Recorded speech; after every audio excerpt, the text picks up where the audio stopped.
I am Joel Sharpton, one half of the Articulate Coven Podcast, and this is 5 things you might have missed in episode 3 of Interview with the Vampire. The eating of the evildoer, as Louis suggests early in this episode to Lestat as if it were his original idea, is actually quite a thing for most of the vampires in Anne Rice's books. Marius, Lestat, Louis, Armand, and more tend to only eat killers, rapists, drug dealers, etc. Is this one of those things we're supposed to notice that doesn't make sense? Or just a change made to this TV world? Jelly Roll Morton, presented here as the leader of the Azaleas band, is considered by most people to be the original jazz composer, taking an art form that had previously been thought all about improvisation into publication. Jelly Roll was born in the Faubourg-Marigny district of New Orleans in 1890. He lied on his World War I draft registration in 1918, saying that he was born in 1884.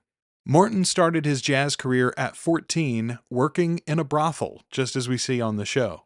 Probably because of those surroundings, he would often sing bawdy lyrics and took on the nickname Jelly Roll, which was, believe it or not, slang for the female anatomy. Born Ferdinand Joseph Lamoth, he changed his last name after his grandmother discovered he had been playing in brothels and told him he had disgraced the family name. 100+ years later, Grandma, he did just fine.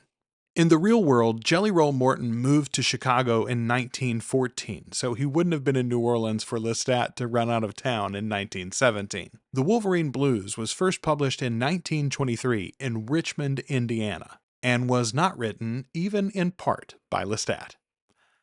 That we're aware of.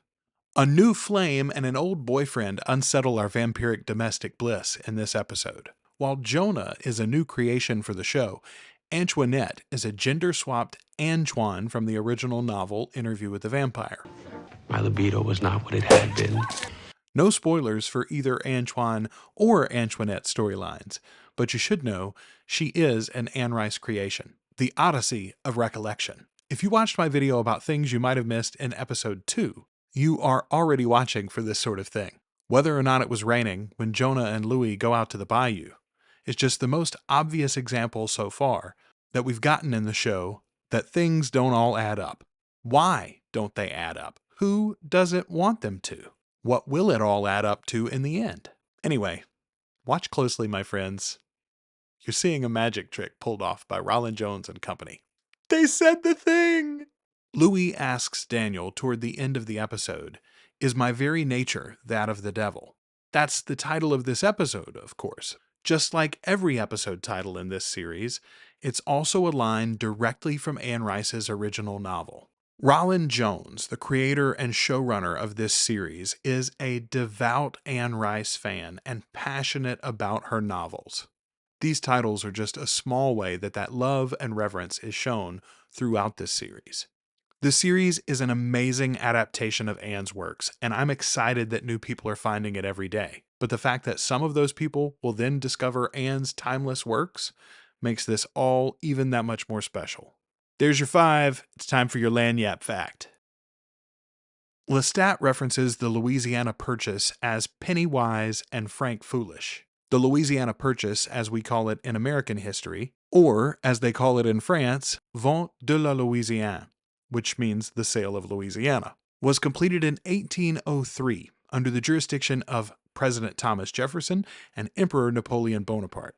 The purchase consisted of most of the land drained by the Mississippi River to its west. The United States purchased the land for $15 million, or just under $18 a square mile. So Lestat is right, the Americans got a heck of a deal. But he's wrong in thinking that Napoleon was foolish for selling so low. First, Napoleon had only recently acquired the land. France had controlled the Louisiana Territory since 1682, but had ceded it to the Spanish in 1762. Napoleon had won it back in 1800 in exchange for territory in Tuscany. And while Napoleon sold more than 820,000 square miles of land, the French only actually controlled and occupied a very small portion of that land. The vast majority of the Louisiana Purchase was actually Native American territory. He was a wily little guy, that Napoleon.